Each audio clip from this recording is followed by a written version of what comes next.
Hello students, कैसे हैं आप सब। आईसीटी वर्चुअल क्लासरूम में आप सबका स्वागत है। मैं विकास। आज हम कक्षा 10 का बच्चों गणित करेंगे और चैप्टर जैसा कि आप देख पा रहे हैं, pair of linear equation in two variable. ये चैप्टर हम कंटिन्यू करने वाले हैं। काफी सारे इसके क्वेश्चंस हम कर चुके थे स्टूडेंट्स। अब हम आगे उन क्वेश्चंस को कंटिन्यू करेंगे। तो चलिए क्वेश्चन स्टार्ट करते हैं। तो स्टूडेंट्स, जैसा कि आप देख पा रहे हैं, इस चैप्टर को हिंदी में हम बोल सकते हैं दो चरण वाले रैखिक समीकरण युग्म। ठीक है। अब यहाँ पे बच्चों डायरेक्ट हम क्वेश्चन करेंगे। तो क्वेश्चन में आपका क्या होने वाला है, देखिए।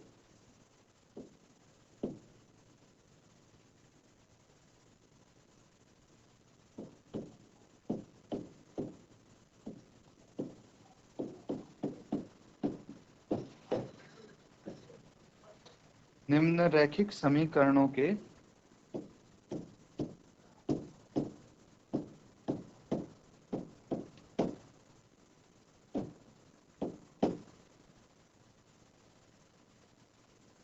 युग्मों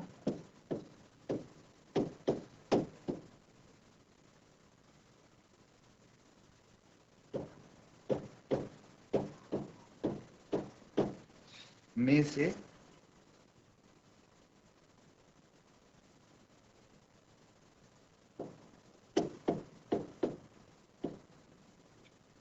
कौन से युग्म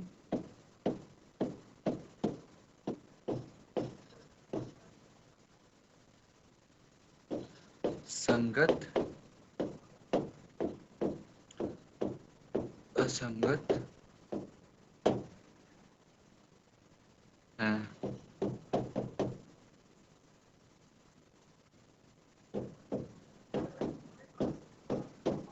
यदि संगत है तो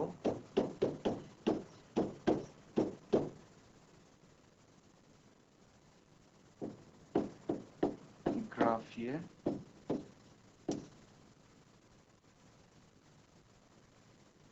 विधि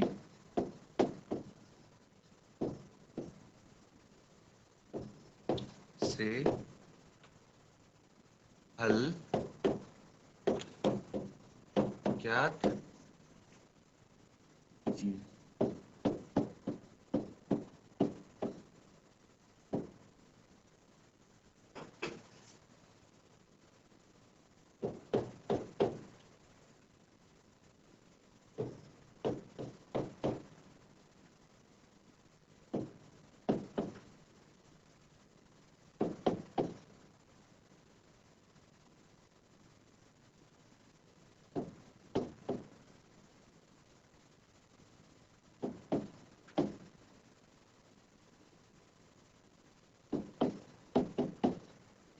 तो यहाँ पे स्टूडेंट्स देखिए, क्वेश्चन कुछ ऐसा है कि यहाँ पे निम्न रैखिक समीकरणों के युग्मों में से कौन से युग्म संगत असंगत हैं, ये आपको पहले चेक करना है।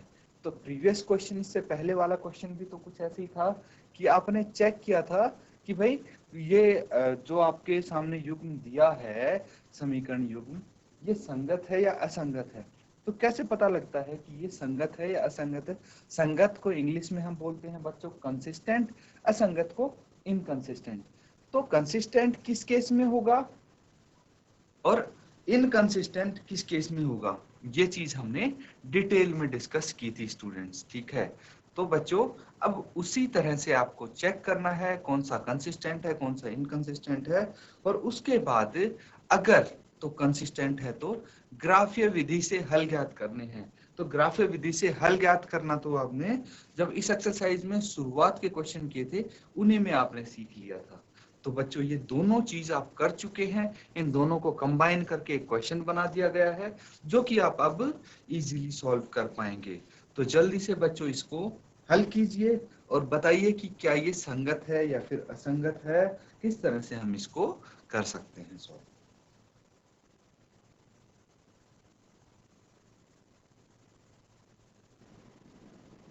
तो स्टूडेंट्स, यहाँ पे किस किस ने सॉल्व कर लिया है, ये जिसका भी आंसर आ गया है आप चैट के माध्यम से अपना आंसर सेंड कर दें। देखिए a1 बाय a2 सबसे पहले हम चेक करेंगे। a1 कितना है 2, a2 कितना है 4, 2/4। इसको कैंसिल आउट कर देंगे तो 2 एकम 2, 2 दूनी 4, ये हो गया 1/2। इसी तरह b1 बाय b2 हम चेक कर लेंगे। कितना है b1 1 और b2 है -2। b2 कितना है -2। तो बच्चों यहाँ पे हम क्या कर सकते हैं, इसको अगेन -1/2 आ गई। तो एक चीज यहाँ हमें पता लग जाती है स्टूडेंट्स, और वो क्या पता लगती है कि यहाँ पे a1 बाय a2 बराबर नहीं है b1 बाय b2 के। क्यों नहीं है? क्योंकि यहाँ पे आपको क्या देखने को मिलता है, b1 बाय b2 माइनस में है, इसीलिए बराबर नहीं होंगे। और अगर बराबर नहीं होंगे तो इनका वन सॉल्यूशन होगा, और वन सॉल्यूशन होगा इसका मतलब ये संगत होंगे, है ना। एक या अधिक सॉल्यूशन होने पे संगत होते हैं, वरना असंगत होंगे। ये चीज आपको पता है। अब बच्चों यहाँ तक आपने कर लिया है सॉल्व, और आपको पता लग गया कि ये संगत हैं। तो पूछा गया है क्वेश्चन में, यदि संगत हैं तो ग्राफ्य विधि से हल ज्ञात कीजिए। तो अब नेक्स्ट पार्ट इसका है ग्राफ्य विधि से हल ज्ञात करना। तो इसको आप सॉल्व कीजिए स्टूडेंट्स जल्दी से, और ग्राफ्य विधि से इसका हल निकालिए।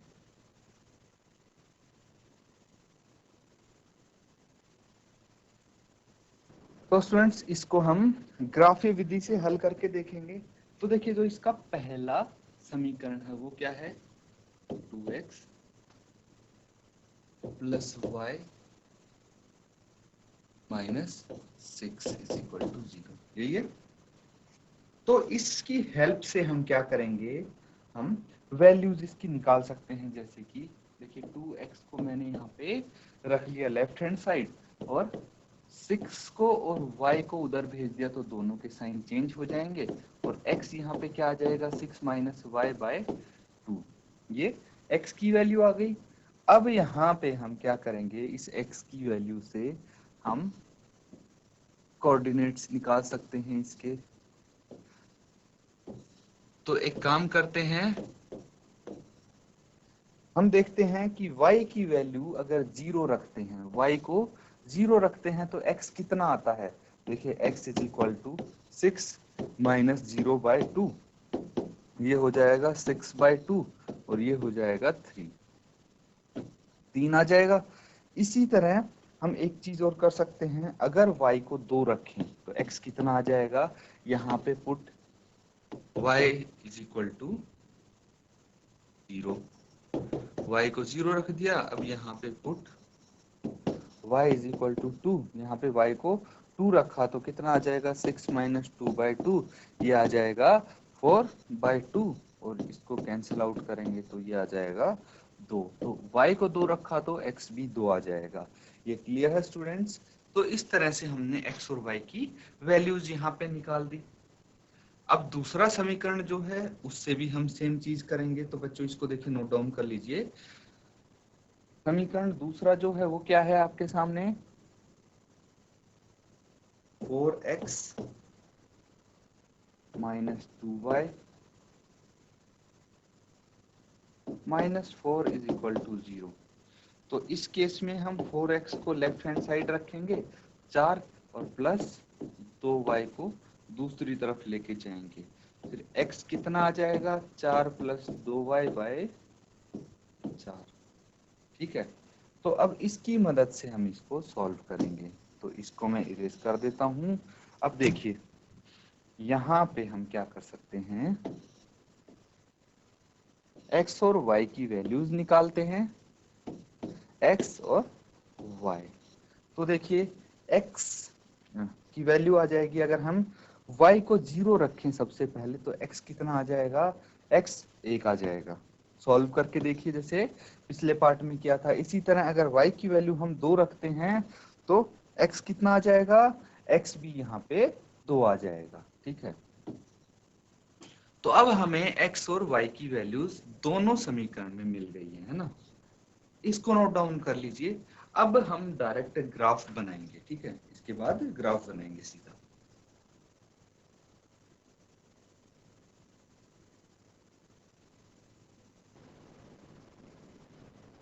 अब स्टूडेंट्स सबने नोट डाउन कर लिया इसको। तो हम ग्राफ बना सकते हैं, उसके लिए हम एक काम करते हैं, यहाँ पे दोनों समीकरण के लिए एक्स वाई के कोऑर्डिनेट्स क्या क्या है वो लिख लेते हैं। तो x 3 है, y 0 है पहले समीकरण के लिए, और x 2 है तो y भी 2 है। ये हो गया पहले समीकरण के लिए। दूसरे समीकरण के लिए x 1 है, y 0 है, और x 2 है, y 2 है। ये आए हैं इनके कोऑर्डिनेट्स। अब अगर हम ग्राफ बनाएंगे तो किस तरह से बना सकते हैं स्टूडेंट्स ग्राफ? देखिए, ये कोऑर्डिनेट्स देख के हम उस हिसाब से ग्राफ बना देंगे। तो यहाँ पे देखिए 0 से लेके, ये 0 है y, तो y में 0 से लेके मैक्सिमम 2 तक है ना, 2 तक नंबर्स हैं। इसी तरह x में अगर देखेंगे तो 1 से लेके मैक्सिमम 3 तक नंबर्स हैं, है ना। तो हम इसी तरह से इसी की अकॉर्डिंग ग्राफ बना लेंगे। जैसे यहाँ पे मैं आपके लिए कुछ नंबर लिख देता हूं।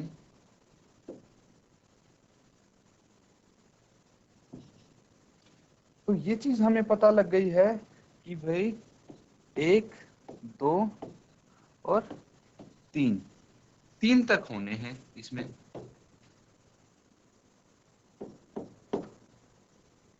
ठीक है,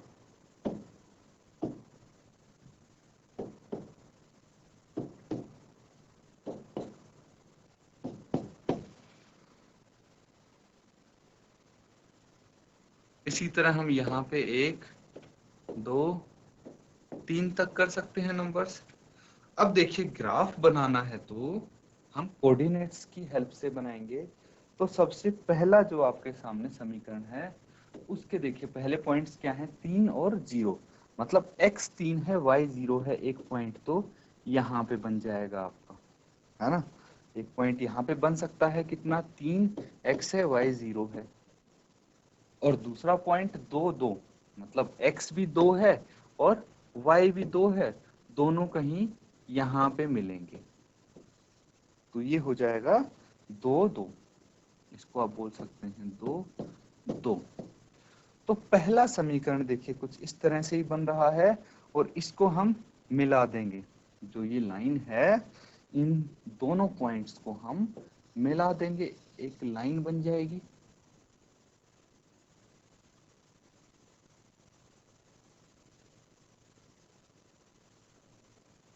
ये जो लाइन बनी है ये 2x + 4 - 4y,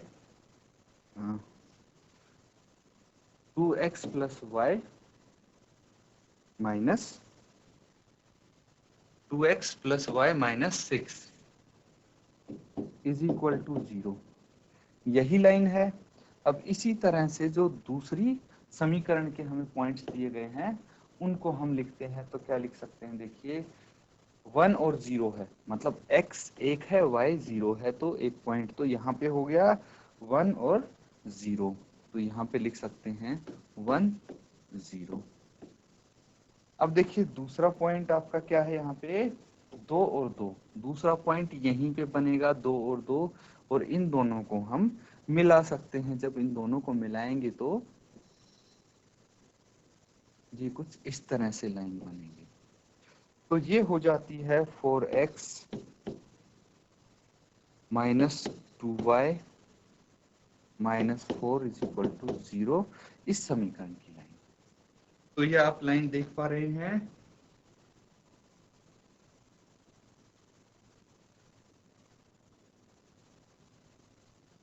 तो बच्चों ये हमने इसको हम ग्राफीय विधि से हल कर सकते हैं, है ना। इस तरह से इसका ग्राफ बनेगा। नोट डाउन इसको करो एक बारी, ग्राफ देखो।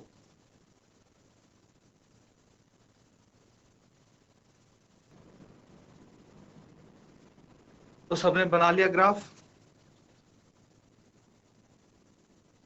तो अब इसका ये बताइए कि हल क्या है, यही तो पूछा गया है। वापस से अगर देखिए हम क्वेश्चन में चलें तो क्या बोला गया है, यदि संगत है तो ग्राफीय विधि से हल ज्ञात कीजिए।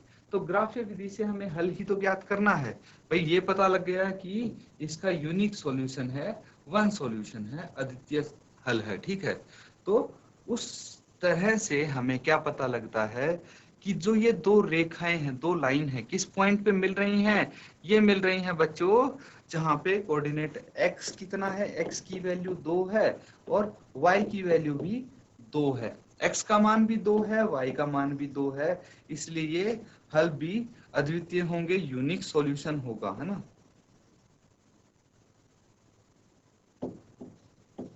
यूनिक सॉल्यूशन होगा इसका। तो ये हल आ गया, कितनी इजीली हम निकाल सकते हैं हल। जहां पे ये दोनों लाइन मिलती हैं वो इसका सॉल्यूशन हो गया। इसको नोट डाउन करो।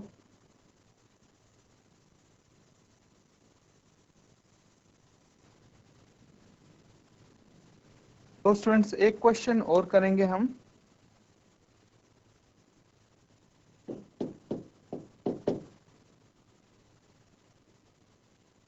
x माइनस वाई होता है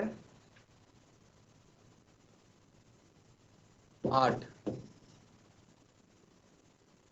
और 3x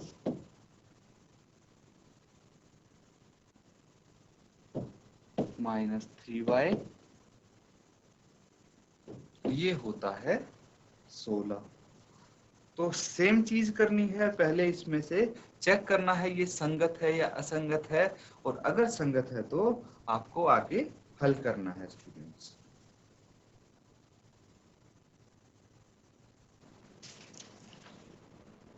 तो इसको चेक करेंगे हम कि ये कंसिस्टेंट है या इनकंसिस्टेंट है। कैसे चेक कर सकते हैं? तो बिल्कुल वैसे ही करेंगे, a1 बाय a2 कितना है, a1 1, a2 3, तो 1/3 आ गया। b1 बाय b2 कितना है, b1 यहाँ पे है स्टूडेंट्स -1 और b2 है -3, तो कैंसिल आउट करेंगे माइनस माइनस को, ये 1/3 आ गया।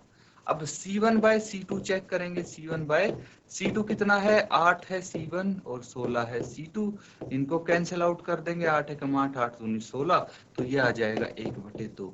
तो क्या ये तीनों बराबर हैं? नहीं।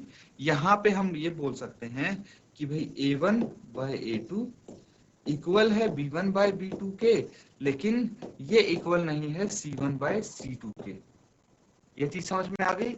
तो इसका मतलब है यहाँ पे होगा नो सॉल्यूशन, है ना, कोई हल नहीं होगा, क्योंकि ये लाइन से क्या हो जाती हैं, पैरेलल हो जाती हैं, इसीलिए इसका कोई हल नहीं होगा। इसका मतलब क्या है स्टूडेंट्स? इसका मतलब ये है कि यहाँ पे जो ये इनकंसिस्टेंट होगा, असंगत इसको हम बोल सकते हैं। ये जो समीकरण युग्म है ये असंगत है, इनकंसिस्टेंट है, क्योंकि कोई भी हल इसका नहीं है। और अगर इनकंसिस्टेंट है तो सॉल्यूशन हमारा निकल नहीं सकता, क्योंकि यहाँ पे बोला है नो सॉल्यूशन। तो इसको यहीं तक हम करेंगे। इसको नोट डाउन कर लीजिए स्टूडेंट्स।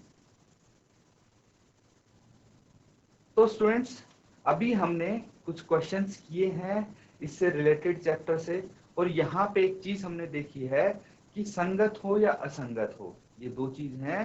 तो क्या होते हैं ये संगत और असंगत, और कब ये संगत होते हैं हमारे समीकरण युग्म और कब असंगत होते हैं। तो इस केस में हमने ग्राफ बना के सॉल्यूशन भी निकाला है। बच्चों ये क्वेश्चन आप जरूर प्रैक्टिस करें। इसी के साथ आज का सेशन खत्म करते हैं। Thank you and have a nice day.